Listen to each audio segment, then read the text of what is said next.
about the day you were born. Oh, right. Can you remember? No, I can't. I can tell you where it was. And yes, well, I was born in Czechoslovakia, in Bratislava, which no longer exists because they've now split up Czechoslovakia into Slovakia and the Czech Republic. Oh, right, yeah. And but Bratislava is still there. Yep. And I went to visit there when I went overseas in 2000. I stayed with my cousin in Vienna, and she took me over there for a visit. And it's all much the same as it always was, I believe. It's very run down because the Russians never did a thing to it. Yeah. So it's rather sad in a way to see how everything is sort of dilapidated. And yes, well, and we lived with my grandmother who had a block of flats there. And we lived in one of the units. So, Britta, were you born in the local hospital? No, I was born at this home. At home? I think a lot of people were in there. That's my grandmother's apartment. Oh, lovely. And that's how it still looks. Doesn't seem to have crumbled much. A lot of the buildings have. Yeah. So you went back there when you went there went back to visit. And we had an apartment here, one of these apartments. Yeah. My mother's father died when they were quite young. My mother's mother had 7 children, and the father died when the youngest was only a baby, and she had to somehow work out how she's going to earn a living.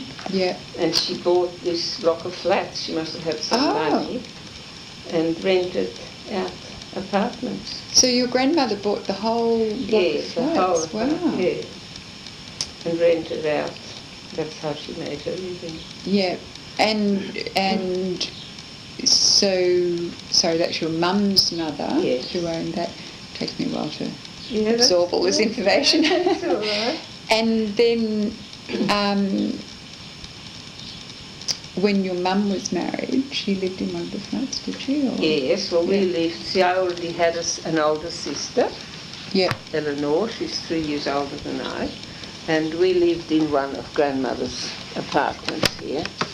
I can't remember, I'm not sure which one. I think it was this one here, I'm not sure. Because we left here when I was quite young. What I know of this is just what's been told me. Oh, righto, yes. Because we left Bratislava and we went to live in a town called Zlín in Czechoslovakia, where the big Bacha factory firm was. A big factory called Bacha, who made rubber, who was into rubber. They made rubber tires and things like that. And my dad was a chemical engineer. Yep. And he was a scientist, and he was employed. He must have got a position there as a scientist, So I remember there was a picture of him in his album of them standing in front of some tires, and they were as tall as the men, the big tires, that they have for big construction, for big vehicles, like they had in the mines and that, and there must have been some tires that they sort of had developed at this factory. So we lived there for a while. So I don't remember a lot about those days. Or sort of vaguely remember my cousins. And one of them is the one who I met in Vienna when I went over. And she had a brother who died young. And he went over to America to live, so this cousin of mine. There we went to live in Hanover, which is in Germany, isn't it? Oh, that's south of Germany, Hanover. Or is it in Austria? Hanover. I think it might be Germany. I think it's Germany. Yeah. How old would you have been when you went to Hanover? Oh, I would have been about 5, I think. Oh, gosh. 4 or 5. Yeah. And then, see, my father was a brilliant man. Nobody was ever clever enough. wherever he worked, they were weedy. I'll grab that. Yep. Oh, righto. So he moved around. Job. And no, he was a difficult person, I think. All for petroleum-based companies? No, he changed around, but he was in rubber at that stage, in investigating, something to do with producing rubber. Yep. And, I don't know, I don't know, did you still get rubber from trees in those days? Or? Probably. Oh, that's a point, yes. It wasn't petroleum-based, was it? And then you had to work on, they probably worked on them in some way with these tyres. They were especially durable, for industrial use and something like that. But they must have been very proud of them because they were all standing there in front of these big tyres. I can always remember this picture. Yeah. And anyway, then we went to Hanover, and we also, and then after that we went to live in Vienna. But I don't know where he worked. Yeah. There's so much I didn't ask Father. It's awful the way you don't ask your parents enough questions. And I so often thought, no, why didn't I ask Dad this and why didn't I ask that? It's really awful. But I just didn't. So what he was doing in Vienna, I don't know, except that while we were in Vienna, and that was in 1935, and he had been to university with an Indian man who he became good friends with, and so he had this Indian family came and lived with us in Vienna. Oh. We had one of those really old-fashioned big European flats. I don't know if you know them. They're actually gorgeous. They're huge. And the rooms are big and the ceilings are high, and they usually got parquetry floors, and they've got big windows. They're just beautiful. Are they like an apartment? Yeah, like an apartment, yes. Yeah. And in an apartment building, you know how they have in Europe, big apartment buildings. Well, those old apartments are just gorgeous. Anyway, so they lived in one part of the house and we lived in the other part. They had 2 children. We had 2 children, myself and Eleanor. And we used to each second day, I don't know if it was weekly or daily, that one day we cooked our food and the next day they cooked their food. Took turns in using the kitchen. This is in the 1930s, you're eating Indian. 35, yes. And then Dad had this brainwave that he was going to India to start some sort of a business with his friend, you see. Yeah. In India. Oh yes, and we're all getting fitted out with tropical clothes. The seamstress came in and she was madly sewing for weeks, all these lovely things we had made for us. Lovely clothes that would be suitable for the hot weather. And then for some reason or other it all fell through and we never left. So whether he had a disagreement with this Indian fella, and I can remember him so well. Now that's right, there was an Indian couple, they had 2 children but also a brother, an uncle. And the young uncle is the one that Dad was going to go into business with. Oh, righto, yes. And I loved him. You know how girls like uncles. Yes. I adored this fellow. I can remember I used to trail after him everywhere. Anyway, it all fell through and we didn't go. So that was that little story. And another thing I remember in Vienna, Dad made some inventions. He was always making inventions and bringing them home. One thing that he did, and I don't think it's ever been done, he worked out some way of printing flowers, leaves and flowers, and mainly leaves, different types of leaves, onto material, and it was the real thing. Ah! Yes. And Mother had this great big box full of scarves that he had brought home as samples to show what he had done. And they were autumn leaves. He did a lot of autumn leaves. And I remember there was one with a thistle with the flower. And they were all the real thing printed onto silk. Yes. Well, nothing came of that. So whether he couldn't get it marketed or what happened. But I've never seen anything like it, and it was so unique. Yeah, you know, what a shame you haven't got it still. No, I never got my sister's had all the samples, and who knows who's got them. She had a That's lot. Eleanor. Yeah. Anyway, so that was Vienna. Did you go to school in Vienna? Or? Yes, I started school in Vienna. Yes. Do you remember much about school? Not a lot, you know. Sometimes I'm getting a bit worried about how little I do remember. Well, from the past, and I think it's because I've moved around so much. Yeah. Well, some people just don't remember much about school at all. No, well, I don't. It's really strange. I remember I liked it very much. I remember I was made to write with my right hand because I'm left-handed. Oh, right. That's why I was a bit sort of confused.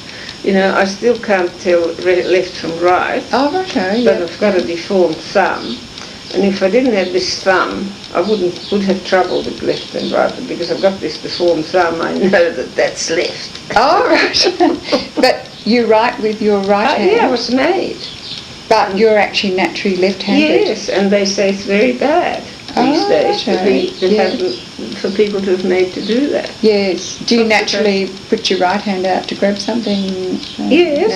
So I'm a bit more ambidextrous these days. Yeah. Oh, okay. But I am definitely left-handed, and so is my son. So you're in Maastricht for a short while again? Yes.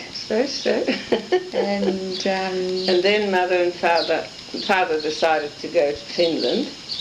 Now, father didn't like what was happening in Germany. Yeah. You know, with the Hitler and the Nazis and the persecution of the Jews and everything. Yep.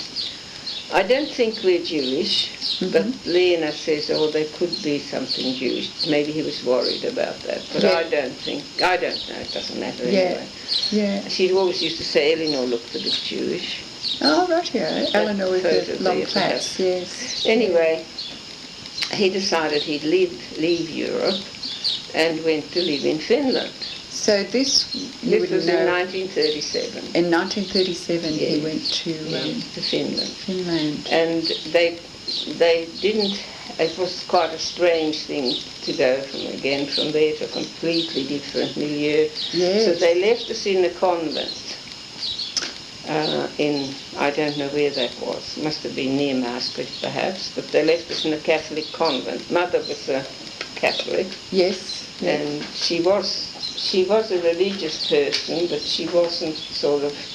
If there wasn't a Catholic church, it didn't worry her. She just went to whatever church was there. Yes. Might have been a mosque, or it could have been Lutheran, or she wouldn't have cared. Yeah. She just went to church. Yes. And anyway, we were left at this convent boarding school, where we had to wear black stockings all the time, and black tunics, and we learned to. I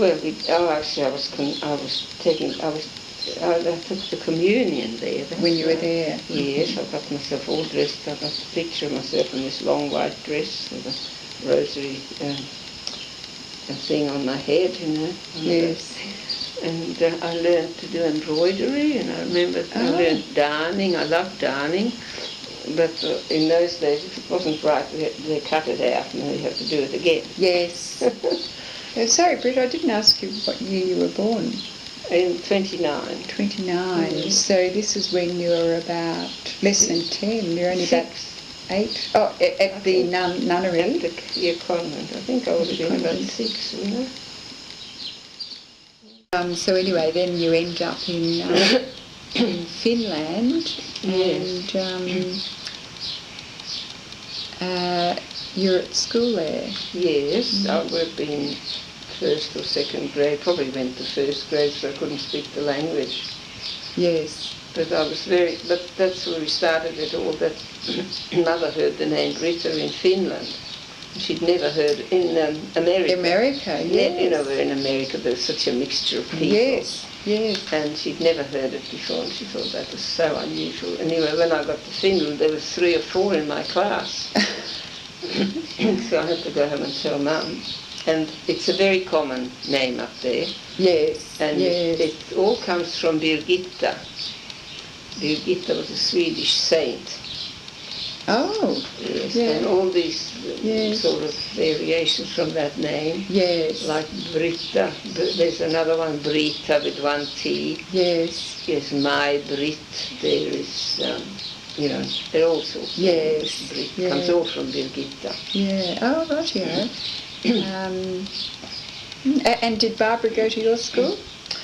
Yes, we went to the same school, although she was younger than me, so she would have been a grade younger, 1 or 2 grades below. Yes. Yeah. Yes. And her father was the director, or what do you call him, like Mr. Webb is here? CEO, executive officer or something? The CEO of the factory where Dad worked. Oh, rightio, yep. Yes. And that was, those apartments must have had something to do with the work, because it seems funny we should have lived in the same apartment block. Yes. And when I think about it, theirs was a little bit grander than ours. I think it was a bit bigger. They had more than 2 bedrooms, and I think they had a couple of bathrooms.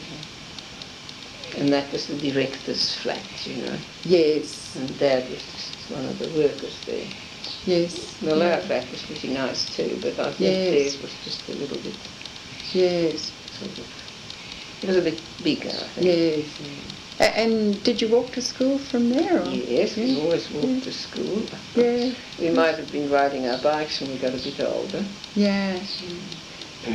That would be a big place. Well, it was a city. Yeah. But I can't remember. Well, there weren't so many cars in those days, Yeah. And I've got pictures of our school. And oh, lovely. Yes, I've got all that. I don't know if you want to see it now or at some later stage. Yeah, maybe later on, Yes, I got quite a few pictures from, not a few, but I have a few of Tampere. One of them is our school. Yeah. We took them when we went back. So when we went back to Finland, we went to Laukontori where we lived, and then we went up to the school, and we've got a picture of Elinor and I standing outside our school. And that was in 2000. In 2000, yes. Yeah.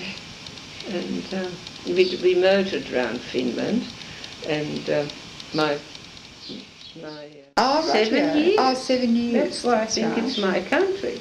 That's right. It's my country. Yeah. So you were about 7 years old when you went there? Yes, and I left when I was 14. About 14. Yes, because the Swedish Finnish, and we were Swedish. We went to a Swedish school. We had a lovely summer house on the lakes. Most people did have a holiday house on the lakes, and there'd be lots of little ferries going out to these places. And so the summer is 3 months, and the school holidays is 3 months. Oh, right. Because that's all. So they want the children to have the full summer. Yes. Benefit of the summer, because then it's all winter and dark and horrible. So for 3 months you have holidays, and so we'd go to the summer house, and a very social sort of thing, we'd do a lot of rowing and canoeing. We all had canoes and rowing boats, and swimming, and we'd row across to the island where we had friends, and then we'd row over there to other friends, and then we had some friends over there, and they had horses, and we thought, so the Winter War. So that changed everything. That would have been about 39 or 40. I had got it written down. They knew it was going to happen. Anyway, so then they started bombing the cities, and this being an industrial town, probably doing things for the war effort, we were in great danger. And I experienced a few air raids when we had to go down into the cellar. And I remember we had this maid. She was an old maid, and she had this big glory box. And every time the siren went, she'd get into the lift with her glory box. Oh. And you're not even supposed to use the lift. You weren't meant to use the lift. No. What was her? Anyway, not long after that happened, we were evacuated. had to go into the country. Oh, right. And so we 3 girls and mother were evacuated to a farm near where our summer house was. Yes. Yes. You were there when it was being bombed. Well, I was a couple of raids, experienced a couple of raids, and then we were evacuated. Yeah. But anyway, it must have been something serious that I had to come to town for this. Yeah.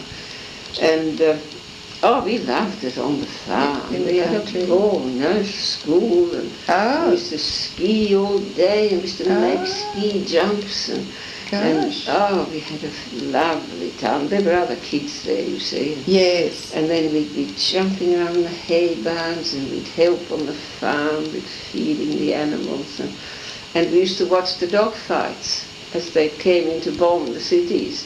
And they had to fly across where we were. They were very high up, and we actually watched the dog fights, how the bombers came in and the fighter planes came in to shoot them. And we thought that was terribly exciting too. Gosh, yeah. Very serious. But they'd be heading toward your town. To Tampere, yes. Too high up. Anyway, so that lasted for how long did the winter war last? Things were brewing up, so he sent you out of Finland. Yeah, he sent Mother and Christina, and he actually took me across. But he went back, me to Sweden. He sent Mother ahead with Christina, and he went back. And Eleanor never went anywhere, she just stayed in Finland. And they couldn't have expected that they would intern her, but they did. But then she managed to get out because of the American citizenship thing, which I told you before. Yes. But Dad was there for 2 years, and they took all everything. Just took his holiday place, took his apartment, took everything, but he managed to save his book. He did eventually come. See, and then while all this was going on, he met my stepmother. Because father and the mother were all separated because Mother was in Sweden. Yes. And he was left behind, and she was of great support to him while he was interned. Oh, I see. Yes. And that's how all that came about. And Ella, that's my stepmother, Lena. What's her name? Lena. Yeah. She's Finnish? Yes. Yeah. Her father was a baron. Oh. Baron von Hartmann. Gosh. And yes, she was very blue blood. And she was a great help to him while he was interned, and sort of support, sending things. And then... did he know her, do you think, Britta, before he knew her before. Yes. And then... later on, Dad came over to Sweden after he got out and everything, and then he married Lena. Yes. And Mother and Father were then divorced, and he got a job straight away at the group somewhere. He was a very clever man. Yes. Probably looking for that he and Lena went to Sweden. They came to Sweden. Yes. Where were you living in Sweden? I was living with a business associate of Dad's in the very centre of Stockholm. They had a very beautiful apartment. That was you, Mum and Christina? No, just me. Just you? No. Oh. Mother was a bit wasn't so well off. I think Dad always felt guilty about that afterwards. But as soon as he was able to, and when he came to Sweden, he bought Mother a house in a place called Sigtuna, which is a little village about an hour from Stockholm. It was the first capital in Sweden during the Vikings, a very historic place. Yeah. Lovely spot. And he set Mother up there, but he wasn't able to do much for her during the war. I don't think it was his fault. And she actually had to work as a domestic, poor old Mother, who was absolutely useless.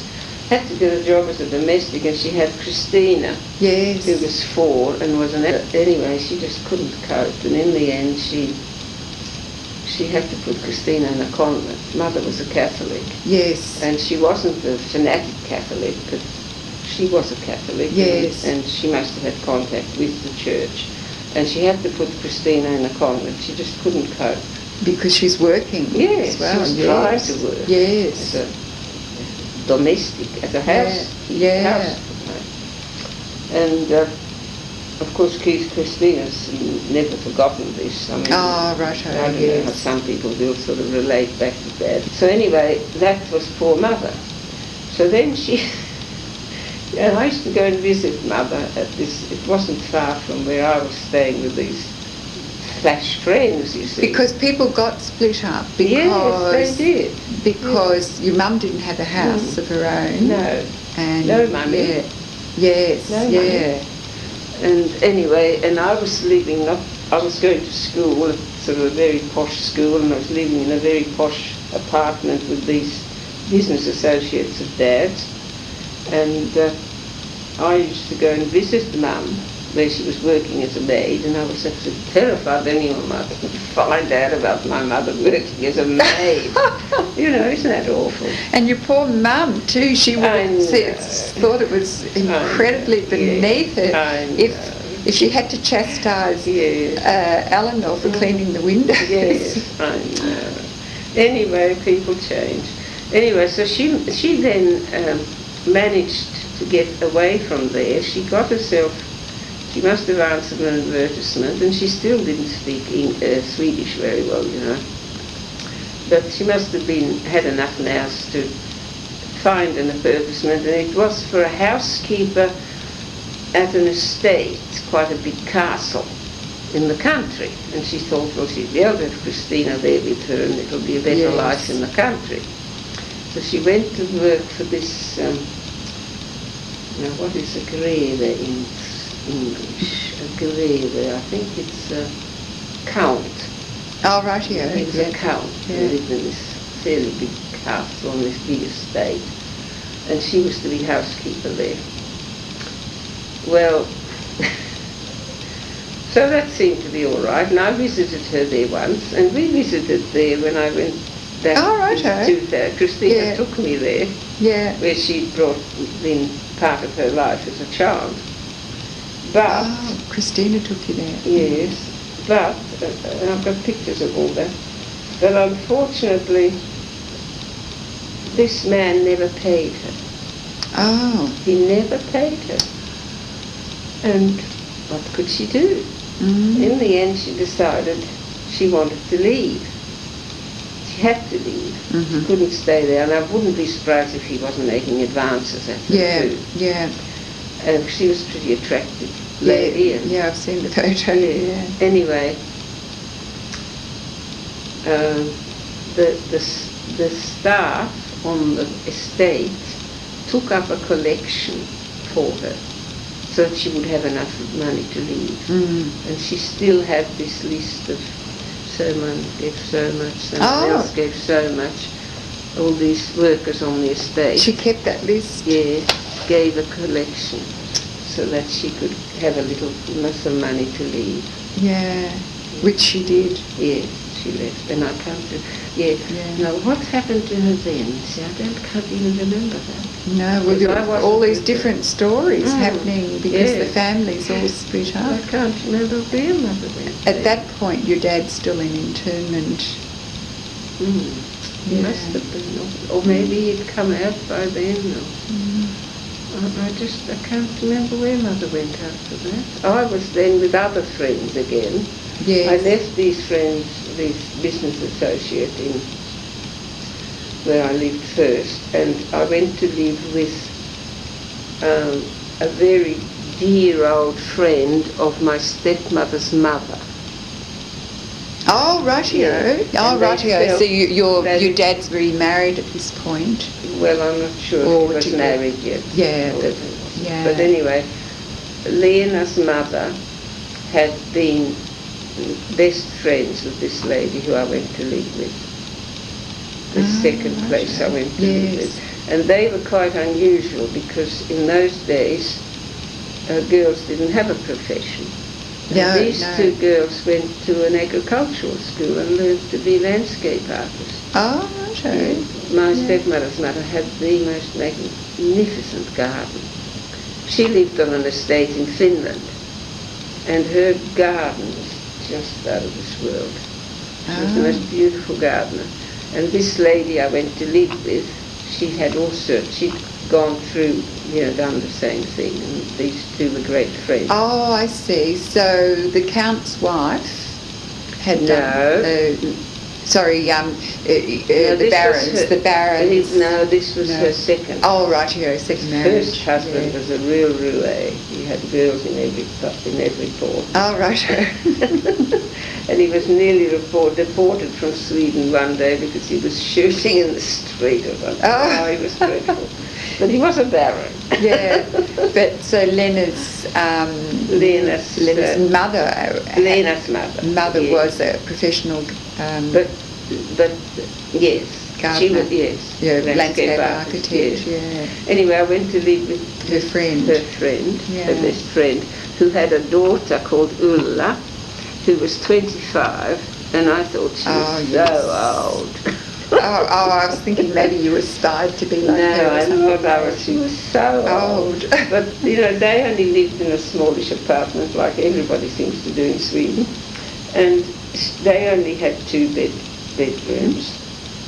And do you know that Ulla gave up her bedroom to me when I went to live there? Can you believe it? Yeah. I don't think I ever appreciated enough what they did for me. I was 14 and a spoiled brat. And she went and slept in a little sort of an alcove, which was their dining room. Oh, right. And gave me her room. That's probably because you were younger, you had to go to bed earlier. What was their surname, do you remember? Yeah, they were aristocrats too. Fagerskjöld. Yeah, they were aristocrats as well. And not much money, mind you, which a lot of them don't have. But, and Tant Ruth, that was the lady's name, Tant Ruth, and her daughter was Ulla. And she had very bad arthritis, and she was really bent like this. Right.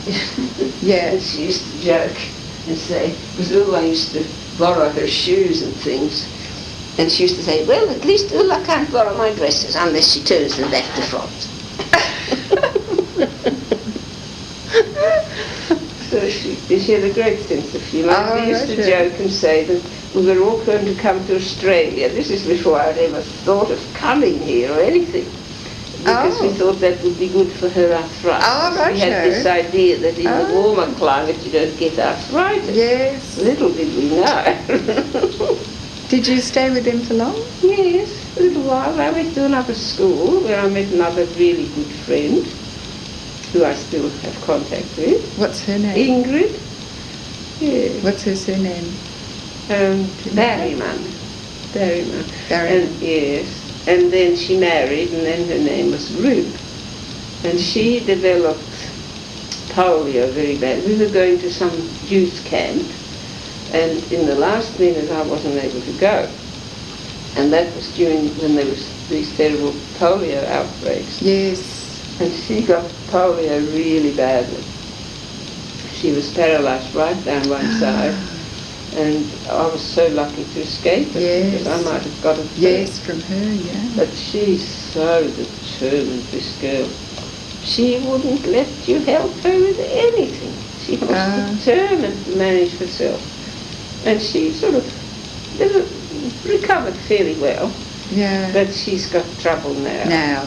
Her arthritis is set in, and she's had to have 2 knee replacements, and she's got other troubles. But, did you go to school together? She sent me a picture. Yeah, went to school with her.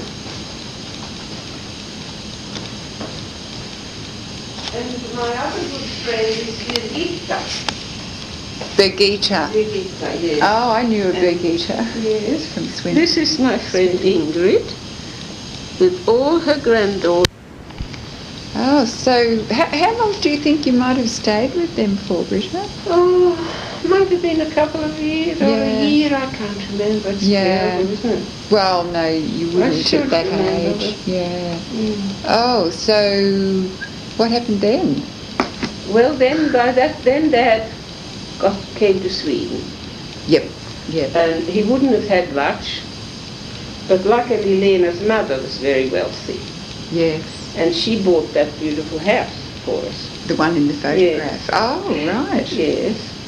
And there was also a flat for her there, if she came to visit. Or when she came to visit, right, she'd come and visit yes. regularly. And she'd probably got that from the Baron, the money, do you think? No, from the second husband. Oh, right, yeah. Whom she married for money. Oh, right, and she, because she was desperate. She had 5 children. She had 4 boys and Lena. Yes. Then they were young, and this is when the husband left her or whatever. And anyway, she said to me, "Don't ever do that," she said, because it's not good. I won't say what she said, but anyway. so she bought that house, and so then you go to live with your father and Lena. Then I went to live with father and Lena, yes. Oh, so and then what about the rest of your family, your mum? Well, then he set mother up in this little town called Sigtuna. Yes. Bought her a house there. And she was very happy there. With Christina? Yeah, with Christina. And this small community, and she also got a job in a little shop that was selling nothing but the things made by hand in that area. It was a very special shop. Yes. And they had all these nice things, home woven and knitted and spun and all that sort of lovely stuff from that area. Yeah. And she managed that shop for years. And that was within travelling distance from where you were living? Yeah, it's about an hour and a half from Sweden, I think, Sigtuna. Yes. And it was, as I said, it was the capital of the Vikings. That's how old it was. Oh, that's right, yeah. It had ruins there from the year 10,000. Yeah. So your dad had got a job in America? Yes, he got a job in America. And they would have gone over fairly soon after they were married, and I can't tell you what year they would have been married. It would have been sort of in 1922, 23, I guess. Looking at the fashion, you know, the flat chest and the lace down here and the sort of, all those sort of things around the head and funny hats. Yes. So you've got a wedding photo? I haven't, but I remember seeing it, yes. Yes, in the 20s, you know, that's when they were crazy 20s in America. What year was your sister born? 25.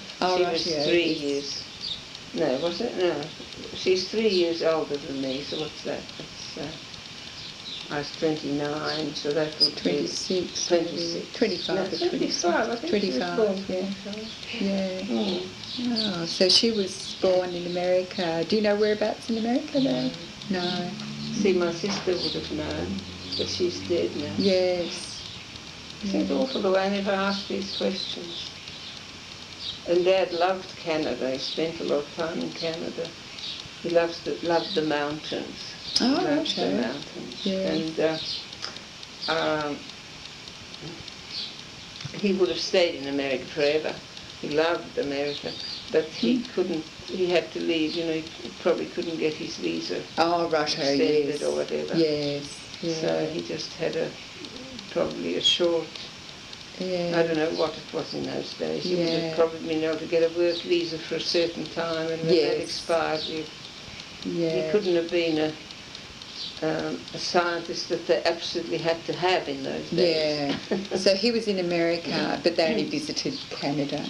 Yes, he did go visit Canada, yes. He loved Canada. So so then obviously they went back to Europe, and then you ended up in Finland. That's when they would have gone to live with Grandma's apartment. Of course, yes. They wouldn't have had anywhere else to go. Yes, that makes sense, And so anyway, then you end up in Finland.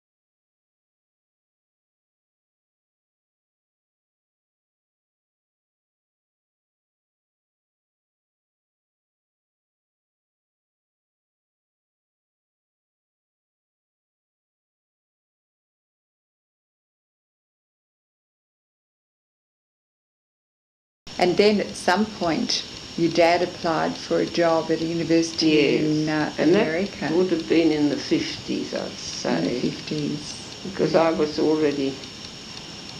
It was in Africa when I know he went across. Well, I was in Africa in the 50s. 50s, yeah. So he would have gone over there in about...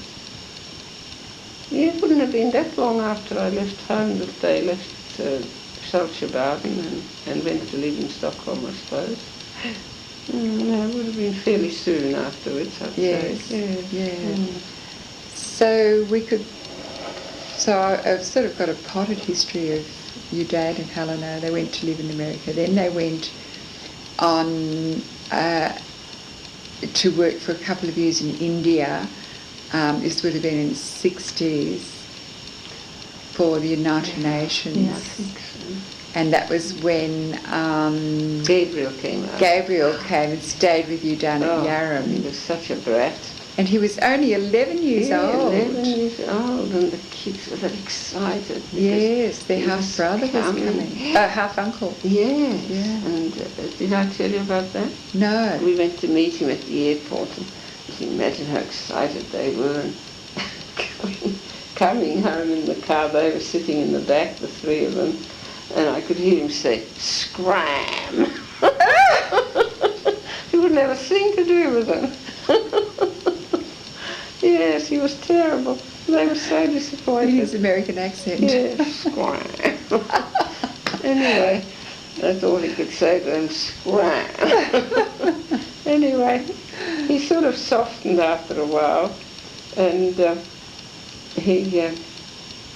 I had Diana then. Diana was a baby, and we wouldn't have taken them to the airport. We only took mine and Stephen, you see. So the others would have gone to Dalkeith. So I had a lady called Mrs. Duncan who used to leave the girls with Dalkeith, they used to call her. And he sort of softened gradually. And the first time I noticed that he was really human was when we had Guy Fawkes night. And Stephen had been really naughty. And I said to him, "Well, you go to your room and you can stay there and you're not having any Guy Fawkes tonight." And I could hear Gabriel saying to him, "Look, I'll let the crackers off right outside your window so you won't miss anything." You know, so I thought, well, everything was all right. He got a job at the university after I left in Stockholm. Yes. And they moved from Saltsjöbaden to Stockholm, I think, which was, Saltsjöbaden was only half an hour. It was a suburb, half an hour by train from Stockholm. Mm-hmm. So I think they left there and they went and lived in an apartment in Stockholm, and I think he was at the university there. Mm-hmm. And I think it would have been something to do with timber. Yeah. Yes. He left that field and went into timber.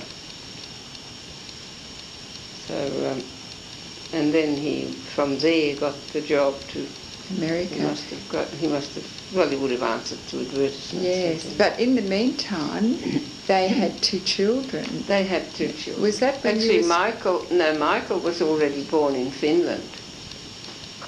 I think he was born before they were married.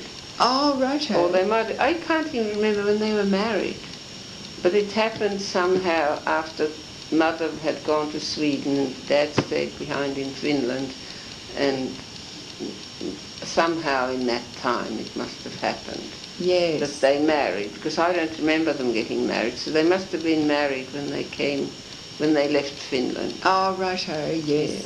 So. And Michael was born in Finland, but the younger one, Gabriel, was born in Sweden. When you lived? Yes. Ah, right. So we had these two little toddlers, and that's why I was saying you were sick of children. Yes, you know. So they used to always get in and upset my room, fiddle around with my radio. Yes. Oh, so you had these two little brothers, tiny little brothers, because you were about 14 or something. Yeah, well, I loved them really, but I know what you mean. Thought when it came to looking after three girls, I thought, yes, I'd like a break. Anyway, then Dad thought it was quite a common thing for girls to go over to England after they finished school to sort of get fluency in English, because you only got your school English. Yes. So you would go out to France or England, and so anyway, this girlfriend and I went over as au pairs to this farm in England. Was that organised in advance? Oh yes, Dad was corresponding with your dad organised it? Yeah, he organised it all. And we went to a farm called Brant Hill Farm, and where they had a young couple, and they had, the couple would have been perhaps in their 30s. Yep. And they had 3 little children. That was in Norfolk? Yes. Brant Hill Farm. Brant Hill. Near the little village was called Wells-on-Sea. Oh, right. Near there, Wells-on-Sea. And the nearest, the town was Norfolk. Yep. Which I went to only once, I think. And we stayed there for, I don't know how long we were there. I think we would have been there for about 9 months. Oh, and what did you do, Britta? Well, I did the cooking, and Birgitta looked after the children. And I didn't even know how to cook, you know. It was very much under supervision. Yeah. But we had help. The lady there, she was quite good. She used to sort of help us a bit. Oh, righto. What was her name? What was her first name? Mrs. Morph. Morph was their name. Maufe. What was her first name? Well, we wouldn't have been first names. It could have been Mr. and Mrs. Morph. And he was awfully good looking. He looked a bit like Gregory Peck. Oh, righto. Oh, he was very handsome. And she was a character. He was a farmer. Yes. But her father was a writer, and her mother had been a Shakespearean actress. Oh. And she was very sort of bohemian and didn't know what to do on a farm, you know. And she'd get into all sorts of troubles. I remember once there was a whole vat of eggs, you know, they used to preserve eggs in the old net, and they'd all gone bad on us because she hadn't used them or forgotten about them or something. And we had to get rid of these eggs in the middle of the night because she didn't want all the staff to know that this has happened. You see.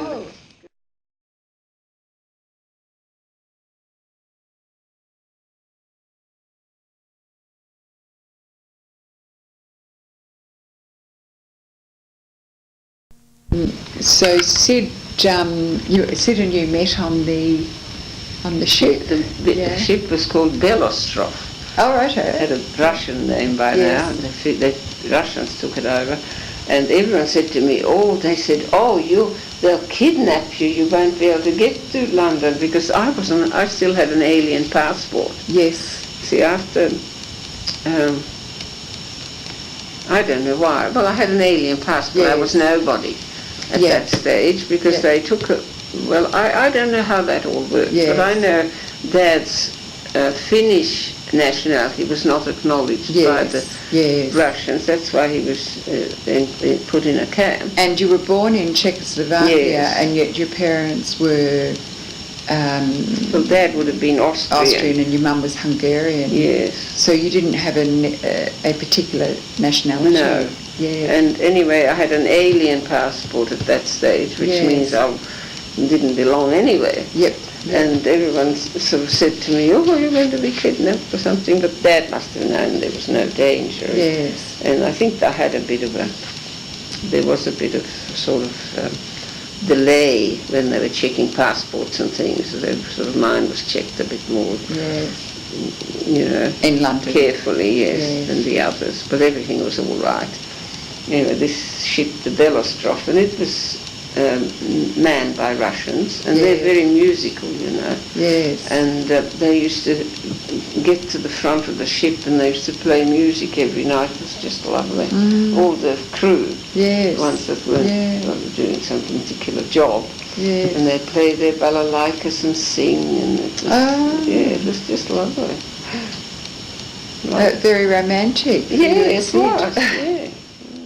And then we drove by car to the farm. So you more or less went directly to the farm, Britta, and so you were there for about 9 months. Yes. But obviously you would have met up with Syd somewhere. Yes, he came to visit on the farm. At the farm? Yes.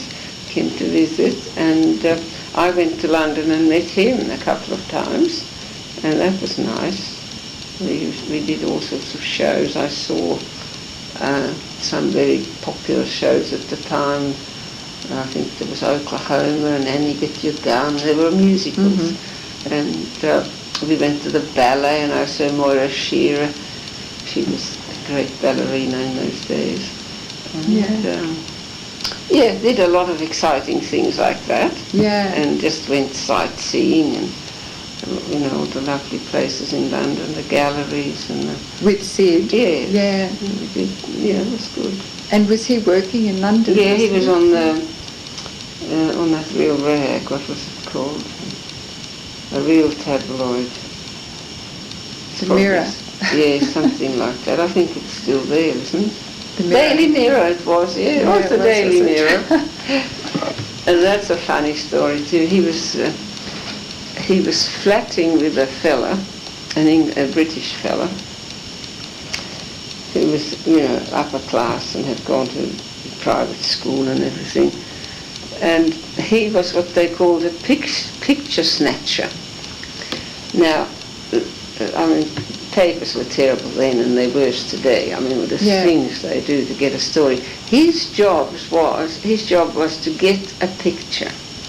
And they didn't care how he got it of someone, who was in the news in some way. Whether he broke into the house, which he often did, I reckon, or how he got it. And if he was caught, they wouldn't know about him. Paparazzi. Yeah. And that was the fellow he flapped with. Oh, right. Yes, the picture snatcher. Yeah, the picture snatcher. Who was so upper class and gone to good school and everything. And what was his name? His name was Adcock, I think. Anyway, they flatted together and they were always broke. And they lived near the gardens. Is it the Kent Gardens or Kensington Gardens? Kensington Gardens, yes. And they used to sneak up there at night and pick up logs. For the fire. And take them upstairs. And they had no way of cutting them. Yes. So they had these. For the newspaper. Yes. Was it East African Standard? Yes. Yeah. And anyway, he proposed to me in due time. Before he left? Or? No. Oh, he phoned you, wrote to you. Phoned or wrote or whatever. Yes. And I never went home again because I thought, they'll talk me out of it for sure. Marrying this strange fella from the other side of the world, and I was determined I was going to marry him. So I never went back home. Amazing. Yes. And I had already left everything once, so I thought, I can leave it again. Yes. Well, we got married almost immediately. Yes. Like the next day type of thing? Sort of thing, almost, yes. And I stayed at the big hotel in Nairobi. Syd was already living at a sort of residential hotel, which was a little bit outside the centre of the town, and where we lived later. After we married, I went out and joined him there. But until we married, I stayed at this big hotel called the Norfolk Hotel. It was sort of the main hotel in Nairobi, and I remember I was very intrigued with the mosquito nets. Everyone has mosquito nets over their beds. I thought that was so exciting. I felt like the Queen of Sheba. Yes. And we were married. We went out of town to one of those lovely, they're sort of restaurants or guest houses, or they had a lot of them round in the countryside. We used to go out for drinks or coffee or for lunch or whatever. Just a sort of a big entertainment place somewhere out of Nairobi.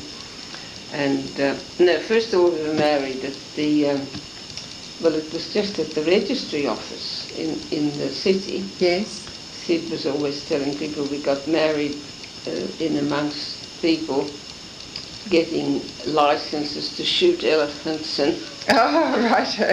and other wild wild beasts, and we were sort of in the middle there somewhere getting married. We were fitted in there, yes. Getting married. And did you have a ceremony when you got married? Well, it was just sort of like a civil ceremony. And at the registry office? Yes, yeah. And we had a best man and a did. matron of honour. So as soon as you arrived, you're straight from Africa, yeah. And you arrive in Yarram. After Sydney. We stayed after Sydney for a couple of weeks, yeah. But Syd's got the idea that he wants to become a farmer, yes. But in the meantime, I guess you stayed with the grandparents for a short while when you first arrived. Just for a little short while. And then we went and lived in the hut on the inlet. Because grandfather Smith had this hut on the inlet that they used to go fishing and hunting, and that's why Syd. We're finally in Australia. Yeah, that's right. And so he applied for a soldier settlement farm. Yes, yeah, and they said, "Oh, you'll have to go and get a little bit of experience." So that's how we went out to the Ingalls at Jack River. They have a farm. They had a dairy farm there. They were connected with the Smiths, were No. How did he get onto that?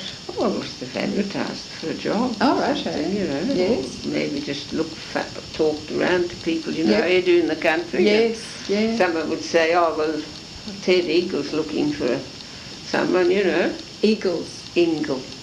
I-N-G-L-E. Yeah. I-N-G-L-E. Yeah, Ted Ingle. Yeah. She's quite a well-known family down there. Yeah. And she was a great horsewoman. There's a trophy, the Ingle Trophy, which is still given out at shows. Yeah. For a particular event. Yeah. And after all, you had some farm experience yourself, hadn't you? Pardon? You had some farm experience yourself with the morphs. Yes, but I've never been out doing anything on the farm. No. No. So I thought I told you this bit, did I, when I worked for Mrs. Ingle? No. I must have told someone else. Yeah, you might have told me a few years ago. But I thought I told someone recently. Anyway, yes, he got a job there as a farmhand. Yes. And there was another fellow there working for them. I think he was on shares, though he wasn't actually employed. But his name was Les Douglas. Mm-hmm. He only had one eye. He was a share farmer? Yes, yeah. But he was helping with the chores and things. And with the milking, it was a dairy farm. Yes. And Mrs. Ingle, she was a real lady. And she used to go every night, she used to get dressed up in her full riding gear and catch the horse and go out and get the cows. So she loved the horses and loved the riding, and she used to ride in dressage events. Well, she used to get dressed just like she used to in the dressage events every night and get the cows.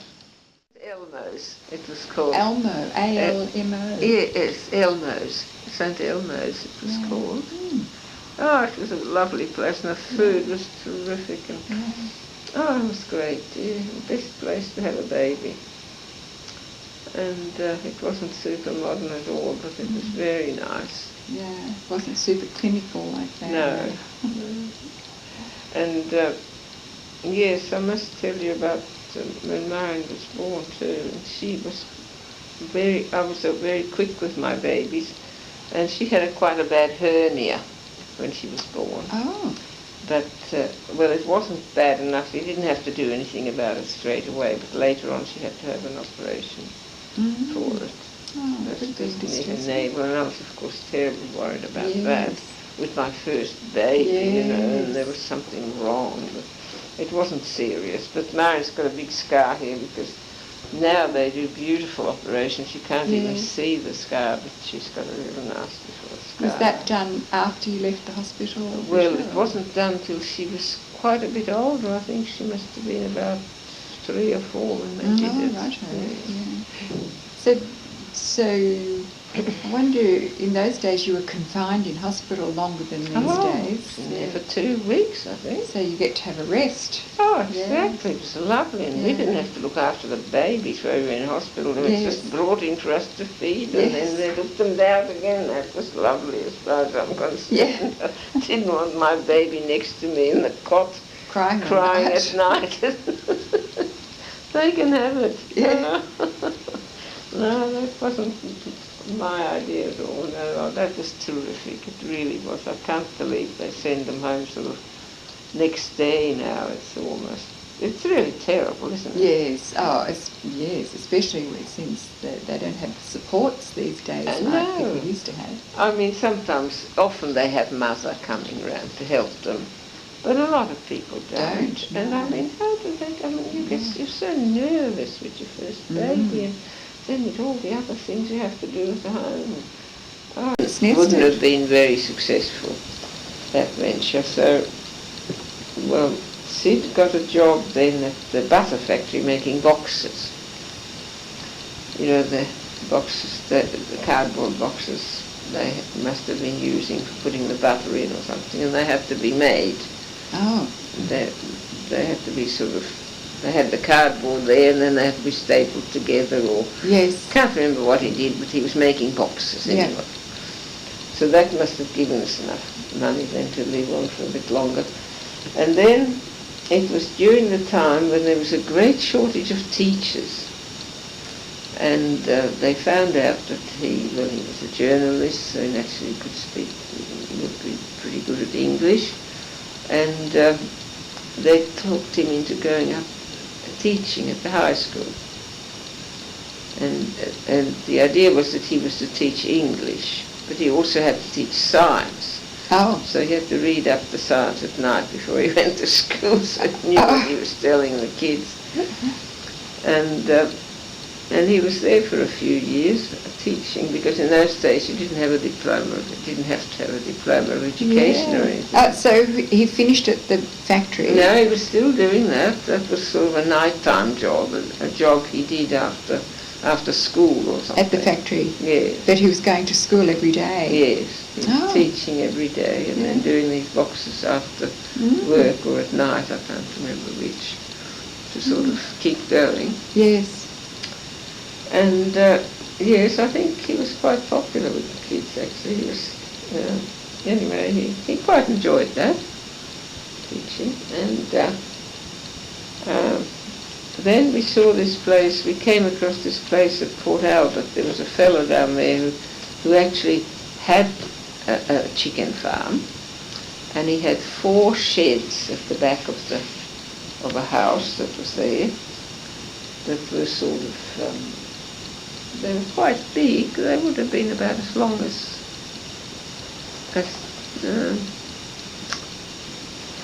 this room and maybe the kitchen. Yes. Yeah, I think so. They would have been longer than this room. And there was sort of proper chook sheds, and they had the nests in front of them where they laid and everything. Well, we came across this place one day and we thought, this would be a good place to start a poultry farm. And so I suppose we borrowed a bit of money and we managed to buy this place and started a poultry farm. But Syd had actually been teaching at the school for a few years before that, Britta. Yes, and he was still doing it when we bought this farm. Right. You wouldn't happen to remember when you first bought the farm?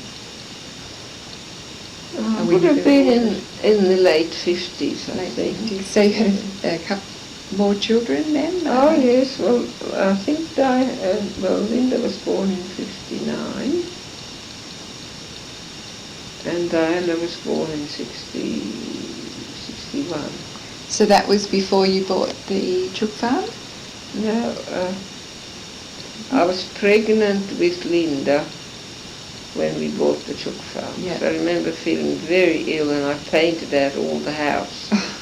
It needed painting. So that's about 1958 or 59 when you bought it? It would have been about 58, I suppose. And I remember I had really a lot of more than morning sickness. I seemed to be sick all the time.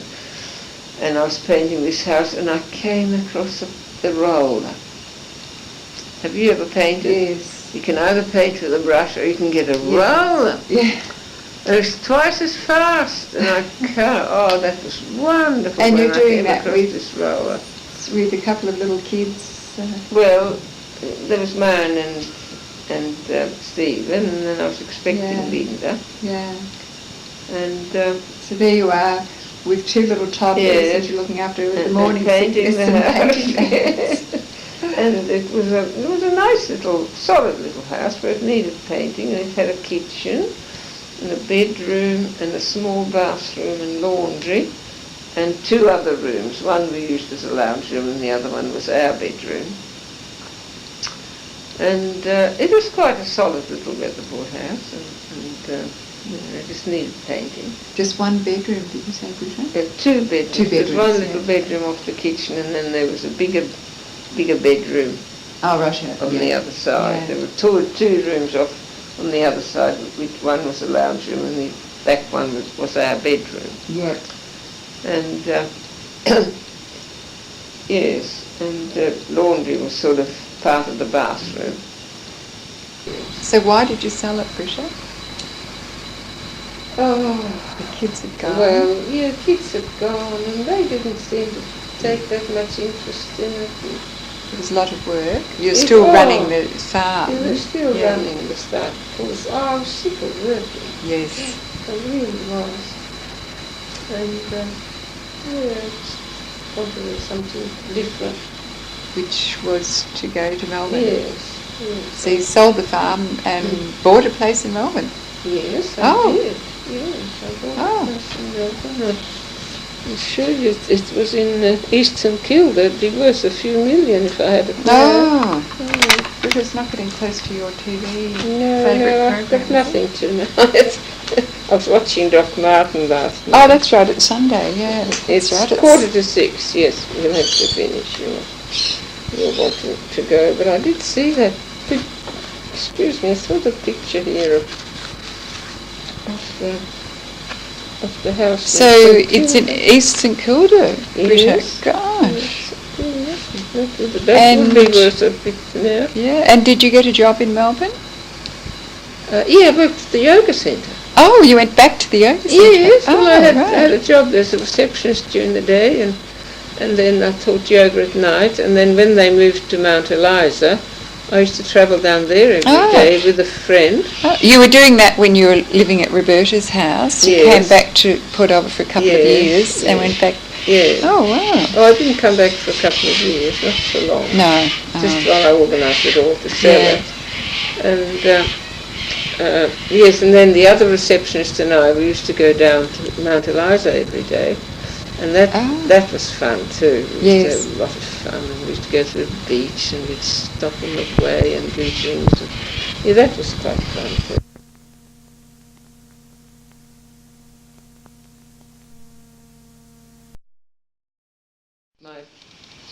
My brother-in-law, that's Eleanor's husband, Eleanor, who's now dead. This is my older sister. Yes. Her husband wasn't well at the time, but he promised to take me to Finland, and so we all went over, even though he wasn't 100%. And I did a lot of the driving. Oh, right. In Finland, but the roads are very quiet, So Eleanor, sorry, you've probably told me this, Eleanor ended up living in Sweden. This is all sort of a long story, really. But she ended up marrying a Swedish Finn. Oh, right, yes. Her husband is a Swedish Finn. Yes. And they actually, I don't think she and Janke ever lived in Finland. By that time we had gone to Sweden. Oh, right, and she must have met Janke in Sweden. And he was working there. Yes. So they never lived in Finland. Right, I see. Yeah. And they have two children, a son and a daughter, and they would like to go back to Finland. They're not that keen on Sweden. Sweden's a terrible place at the moment now.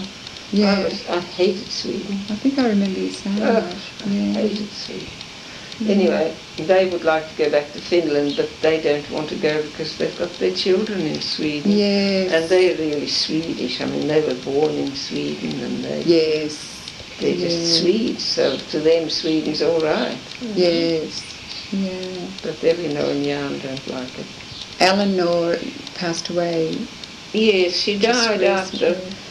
She died the year after I was there, so I'm very pleased. Yes. Yes, because she was a lovely.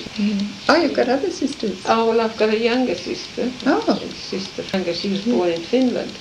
Oh, rightio. Yeah, when I tell people about my family, which isn't very often, I say, well, you can imagine how much we travelled around. Each of us is born in a different country. And that's different corners of the earth. Yes, America, absolutely. Czechoslovakia and Finland. And then I've got two half-brothers, and one's born in Finland, but the other one's born in Sweden. Right. So there's two of them in the same country. Yeah. So what's her name, Britta? Christina. Christina. Yeah, she came up to visit me. Oh. She's been up twice. Yes. First time she came for 3 months. Yeah. And then another time she came for a few weeks. She loved Australia. Yeah. She's, you'd love her. She's really your type. She left all her clothes behind and went home with a whole lot of artefacts she found on our trip. Oh, did she? The case was full of stuff. She's a real actor. She did nursing. She did nursing. Yes. She's a nurse. Yes. And then she says Father and Lena always thought that she was stupid. Mm-hmm. So just to prove to them that she was not stupid, she went back to university and did several degrees. And one of her things is she said,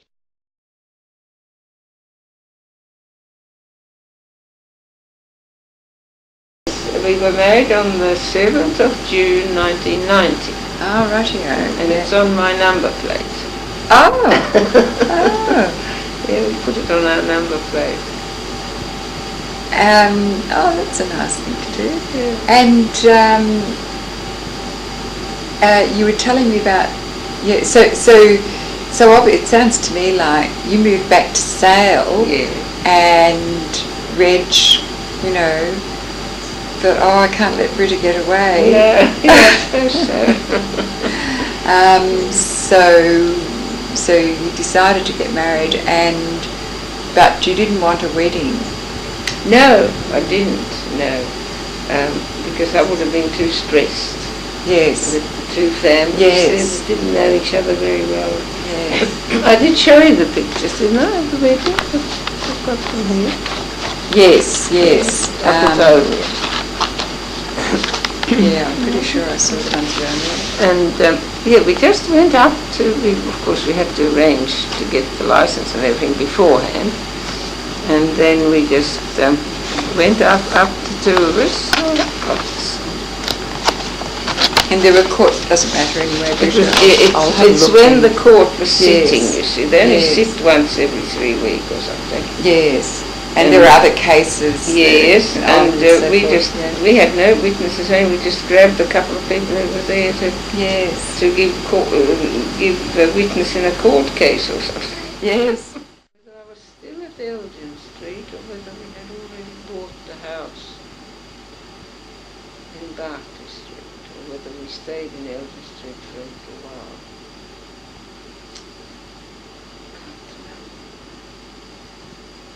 I think we only started, I think we were still in Elgin Street. And then we started looking for another place, because we didn't think Elgin Street was quite big enough.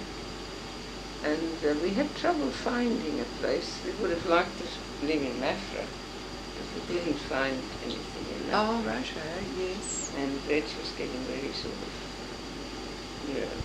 of anxious to settle somewhere. Yes. And I think he had probably put his things in storage at that stage.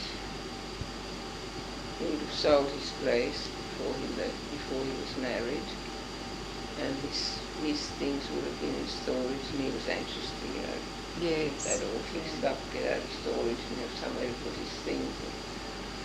So anyway, and it wasn't easy to find just what we wanted. And we wanted an old place. We both liked old places. Yeah. Anyway, we found the one at Dalkeith Street, and Reg fell in love with that one, and we bought it. What's the number of the one in Dalkeith Street? 118.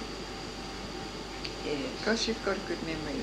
Oh, only for that, but otherwise I haven't. I can remember those things. Funny, I can remember Elgin, I can remember Barker. Yeah. I remember Godfrey Avenue was number 3. That's about, but otherwise my memory is not good. And actually at one stage we were even thinking of going to Bairnsdale. We both loved Bairnsdale. Yes. And I still think I'd like to live there, but see, Reg had 3 children living in Melbourne at that stage, and we used to go down fair bit even to see his friends, and it was just that hour further to get up there, you know. So we decided Sale was better, and also with Linda, I mean, she comes to Sale a fair bit, but she wouldn't have come to Bairnsdale. Whenever she came to Sale, she would see me, but if I'd been in Bairnsdale or even Mafra, probably I wouldn't see her, so that was better. Yes, and so we fixed it all up the way we wanted it, and had it all painted, and Reg, of course, did a lot. He, as I said, he could do anything. So he made had a lovely garden. And that's another photo I can't find. I was thinking, maybe it's on the dresser here. I'll just go and look. Because I was showing some of the... I guess we had about 7 good years together, and then he sort of came to sort of maybe 8.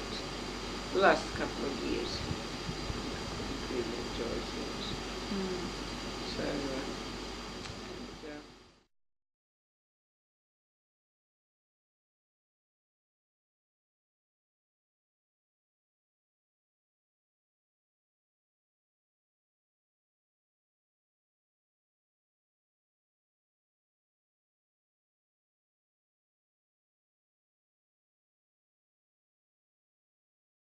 When did you first start the yoga, interest in yoga? Oh, well, that was many years ago. That would have been in the 60s. How did that happen? Well, I just read a book on yoga one day, and I decided, oh, I couldn't possibly exist without doing yoga, and the children just couldn't grow up proper people unless they did yoga. You just simply read a book in the 60s? Yes. Was there someone that influenced you down there? No. With food, yes, Cynthia did. Yeah, but you just happened to read a book on yoga. I thought, oh, this sounds wonderful. Did a class or taught yourself? Then I rang up, well, there was no class in Yarram or anywhere in Sale or anywhere, so I rang up, looked up the Yellow Pages, and I rang up a school in Melbourne, and I said, oh yes, I'd be interested for a yoga teacher to come and live with us on the farm. Oh! And this guy on the phone said, Madam, I haven't got enough teachers to run my school, let alone send anyone out to your farm. So we decided we'll go down there once a week. This is when Syd was still at home. Oh, you and Syd? Yes, and the children. Oh. I think that's where we lived at the time. And your mother took you to Switzerland? Yes, my mother must have taken me, yes. And, well, it was the only cure in those days, wasn't it? Do you remember the name of the place in Switzerland? Well, it was on this photo. We looked at Stolz. Yeah. Oh, that's right, yes, That's the Stolz Alpen. And that's all I can remember. And I can remember us being wheeled out on this wide veranda. It was wider than this room, you know. Well, you could see it in the picture. Yes. And they used to wheel out all the beds and first thing in the morning. And I can remember that those older kids telling scary stories at night, and I'd be really frightened. Well, that's all I remember. And then your parents would have just collected you? Yes, after a certain time when I was sort of when I had healed up. I guess being a child, maybe you heal better too than if you were an adult. I don't remember coughing violently or anything like that. I don't remember being sick. And do you remember, and the doctor told you that there were no scars on your lungs? He did, yes, when I went to the doctor in Yarram, not long after I'd come to Australia, and for some reason or other I had to have an X-ray, and I told him then that I'd had TB as a child. He said, oh, don't mention it. I think I wasn't naturalised yet at that stage. Yes. And I thought it was a good idea not to brandy it around. That was Dr. Martin. I don't suppose you knew him. He was a really old-fashioned doctor. Everyone thought Dr. Martin was next to God. And he had his surgery in this terrible old place. And we had to sit on the veranda. That was the waiting room. Oh, right. And if you complained, he said, well, at least you can't catch any germs. You'd sit out there in the freezing cold in winter out on the veranda. It was terrible. Well, I don't know how much I told you about, well, we lived on that island and we sort of, we were really like hippies. And we just lived off what we caught. We didn't buy much food or anything. Until the money ran out. Yes, that's right. And then, but when we first came to Yarram, we actually stayed with Syd's grandfather for a couple of weeks, perhaps, or I can't remember how long, perhaps a few weeks. Yeah. Did I tell you that? I think so. Behind the shop, his original shop, they used to live there. There was actually a residence. Oh, that was behind his shoemaker's shop. Yes, in Yarram. Yeah, and it's still there. The shop is still there. The shop is still there. So if you're coming from Sale... Yeah, it's on the left-hand side. It's... coming from Sale, it's on the left, Britta. Yes, coming from Sale, it's on the left-hand side, and there's the Anglican church, and then there's a hall, and there's a kindergarten, and then there's a street, which I can't think of the name of it. Mm-hmm. Then there's a house, and then there's another house that is now the police station, but it used to be Dr. Jones's residence that they built, which was a shocking place, very, very unattractive sort of place, I thought. And then next to that, I think, his grandfather's place. When he first started off there, he had this little weatherboard place which had a shop in front, and at the back was their living quarters. There was a bedroom and another room, and we stayed there for a while with Granddad. And did he have he was still running the shop when you were there?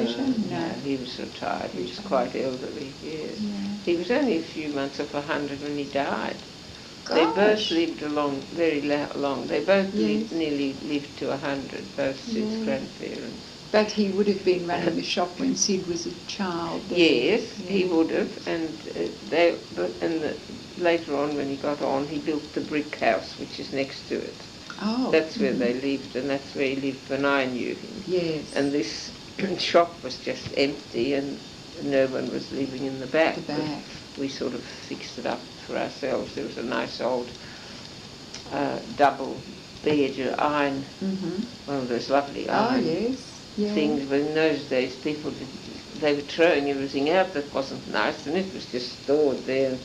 And they had probably bought some ghastly new veneer-looking double bed or something. I can't remember, but anyway, we thought this lovely iron double bed was beautiful, and it was lovely. I wonder what happened to it.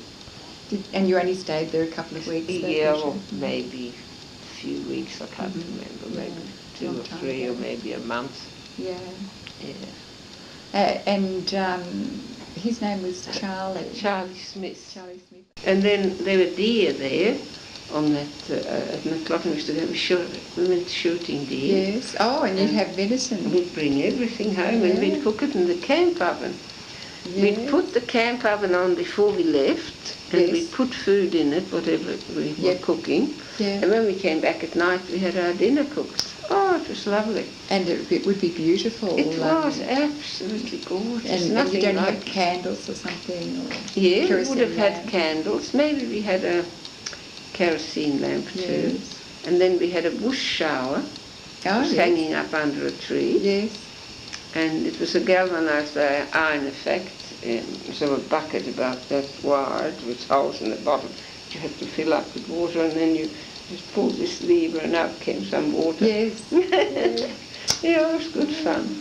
And the hut was just made sort of out of old bits and pieces. Bits and pieces, yeah. It wasn't lined or anything. No.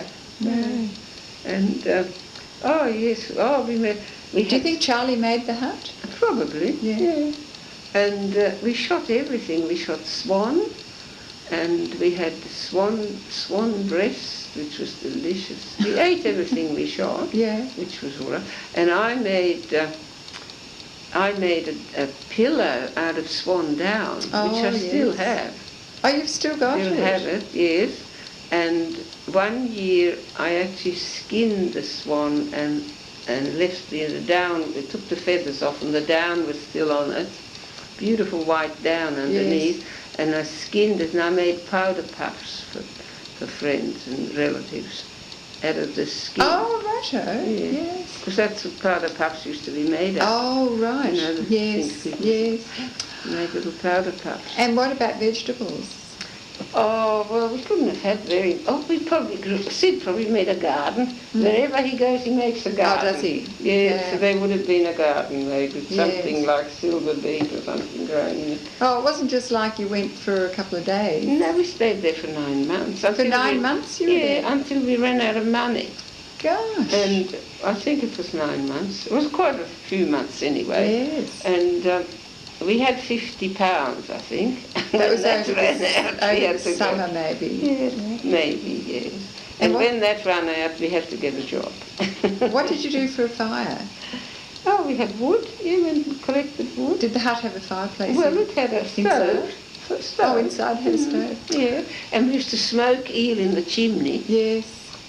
We used to catch eel and smoke them in the chimney, and that's delicious. Do you know what happened to the hut, Britta? Oh, I think it was pulled down. Yeah. Oh, no, we didn't talk about the ship. No. Well, anyway, where are we to in Mombasa? Well, that's when we're leaving, isn't it? Yes. We are not leaving. We haven't come to that. No, we didn't. No, we just came directly to Australia. That's right. Yeah, I sort of brought you here in a curry. Well, that ship was on its maiden voyage. Oh. And I can remember its name too. Oh, what's it called? It was the Afric. Oh, right. It's called the Afric. Yes. And they had got away in a hurry without a cat. And every ship has to have a cat.